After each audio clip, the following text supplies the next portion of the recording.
7 brutal decluttering rules seniors can't afford to ignore. Clutter isn't just mess, it's a hidden thief. It steals your space, your peace of mind, and sometimes even your mobility. After 60, what you keep around you matters more than ever. A small stack of boxes can become a big fall risk. A drawer full of someday items can quietly weigh you down. But here's the real shocker. It's not what you're holding on to, it's what it's holding you back from. Today we'll walk through 7 brutal decluttering rules most people break without realizing it. One of them might just change your life. And if you want more practical, senior-friendly decluttering advice, hit subscribe to Senior Decluttering Diaries. This channel is here to help you create a lighter, safer, and happier home. Meet Helen. Helen is 72, a widow living in a quiet Ohio suburb. For decades, her home was her sanctuary. Souvenirs from vacations, shelves of books she meant to read, every birthday card her late husband ever gave her. But over time, those comforting objects turned into something else. Clutter she didn't know how to face. Not laziness, love, nostalgia, guilt. Letting go felt like erasing the past. That changed one winter afternoon. Helen was carrying laundry when her foot caught on an old wooden footstool buried beneath a pile of blankets. The fall left her bruised and shaken. For the first time, she didn't see memories in her home. She saw obstacles. That day, she made herself a promise. No more walking through a maze of yesterday just to live today. If you've ever looked around your home and felt overwhelmed, Helen's story might sound a little like yours. Let's walk through the rules she discovered. Rules that turned her home from a storage unit to a sanctuary. Rule 1. Stop saving things just in case. Helen's wake-up call came in the kitchen. Tucked in the pantry, not 1, not 2, but 4 slow cookers. One still had the price tag hanging. She couldn't even remember when she bought them. Maybe for Thanksgiving, maybe a church potluck, maybe just in case. That phrase had become her excuse for everything. Jackets 2 sizes too small, just in case she lost weight. A camping tent, just in case the family went outdoors again. Dozens of plastic containers, just in case she needed them. Sound familiar? Just in case becomes a trap. The truth is, if you haven't used something in the last 12 months, you probably won't in the next 12. Seasons came and went, holidays passed, and the items just sat there, collecting dust. Helen finally asked herself 3 questions. Did I even remember I had this? Would I buy this again today? Does this serve who I am now, not who I used to be? If the answer was no, out it went. Within a week, 3 donation boxes were filled from her just-in-case pile, and she didn't miss a single item. What's the strangest just-in-case item hiding in your house right now? Tell us in the comments. Rule 2. Memories live in you, not in boxes. One rainy afternoon, Helen found her late husband's baseball glove tucked in a cardboard box. Stiff with age, still curved to his hand. For a moment, she could almost hear the thud of the ball, his laughter on the neighborhood field. Her heart swelled, then sunk. She hadn't touched that glove in 15 years. Was she honoring his memory or hiding from it? This is where so many people get stuck. We confuse emotional value with practical value. We think letting go of an item means letting go of the person, but memories live in your heart, not in a storage bin. Helen didn't throw the glove away. She photographed it in the morning light, wrote down the story it carried, then passed it on to her grandson who had just joined his school's baseball team. That glove became part of a living legacy, not a dusty relic.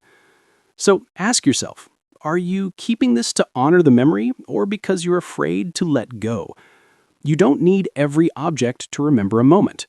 Keep the meaning, not the mess. Do you keep things because of the story behind them? Share one memory item you're holding on to and why. Rule 3. Clear walkways are non-negotiable. That footstool Helen tripped on? It wasn't just clutter, it was a hazard. A fractured wrist, a bruised hip, 6 weeks of recovery.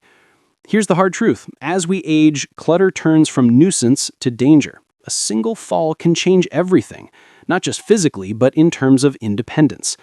Helen's daughter insisted they do a safety sweep. At first, Helen resisted, but walking room to room, she finally saw it. A teetering umbrella stand by the door, shoes spilling across the hallway, a trunk near the stairs. All invisible to her until the risks became real. They cleared walkways, rolled up rugs, added brighter bulbs and nightlights. Suddenly, her home felt not only lighter, it felt safer.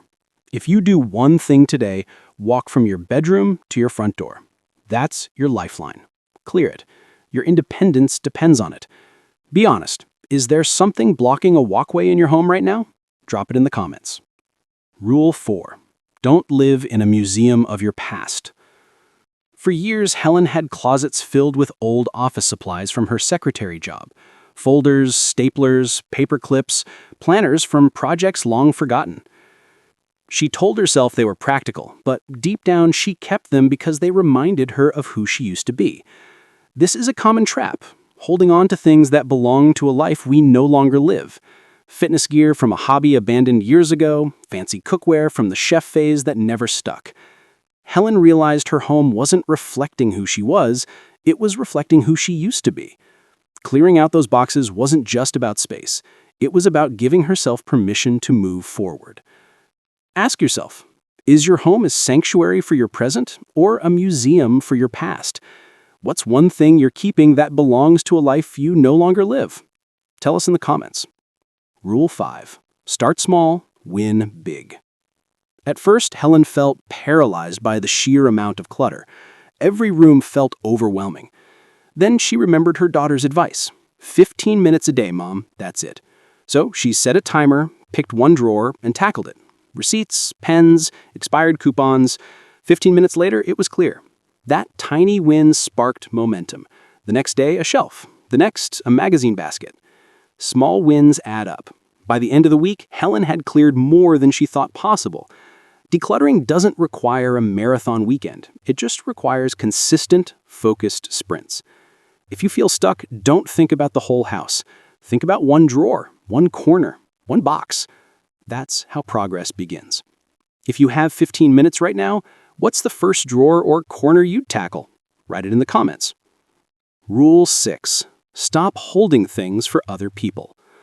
Helen's attic was a time capsule. Boxes of her children's high school trophies, stuffed animals, old yearbooks. She told herself she was keeping them until their kids came back for them. But decades passed. They never asked. What kept her holding on wasn't love, it was guilt. She felt responsible for keeping their childhood intact. Finally, after a talk with her daughter, she realized the truth. If her kids hadn't asked for those items by now, they didn't want them. She gave them one last chance, then donated what was left. Here's the lesson. Your home isn't a storage unit for other people's memories. It's your space. If something hasn't been claimed in years, let it go. Release the guilt. Do you have boxes of things you're holding for your kids or grandkids? Comment yes or no. Rule 7. Let go of guilt objects. This was Helen's hardest lesson. In the corner of her bedroom sat an expensive treadmill she hadn't used in 5 years. Every time she walked past it, she felt guilt. I should use it. I spent money on it. I failed.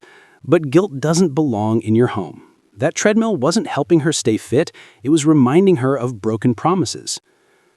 Same with an unopened sewing kit gifted by a friend. Helen felt guilty every time she saw it. But at 72, she wasn't going to take up sewing. She finally let it go. Here's the truth. Life changes, priorities shift. Keeping something that makes you feel guilty isn't motivation. It's a weight. Let it go. Your space should be filled with peace, not regret. What's your guilt object? The one thing you keep but never use? Share it below. The transformation. Over time, Helen let go of more than 30 bags of clutter. Her hallways are clear, her closets breathable, her home safe. But more importantly, her house now reflects who she is today. Not the past, not guilt, not just in case. She gained something clutter had been stealing from her: confidence, freedom, and peace of mind.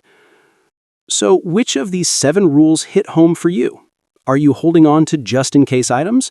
Is guilt sitting in the corner of your room? Or maybe you're keeping things for someone else. Tell us in the comments. Your story might inspire someone else to finally let go.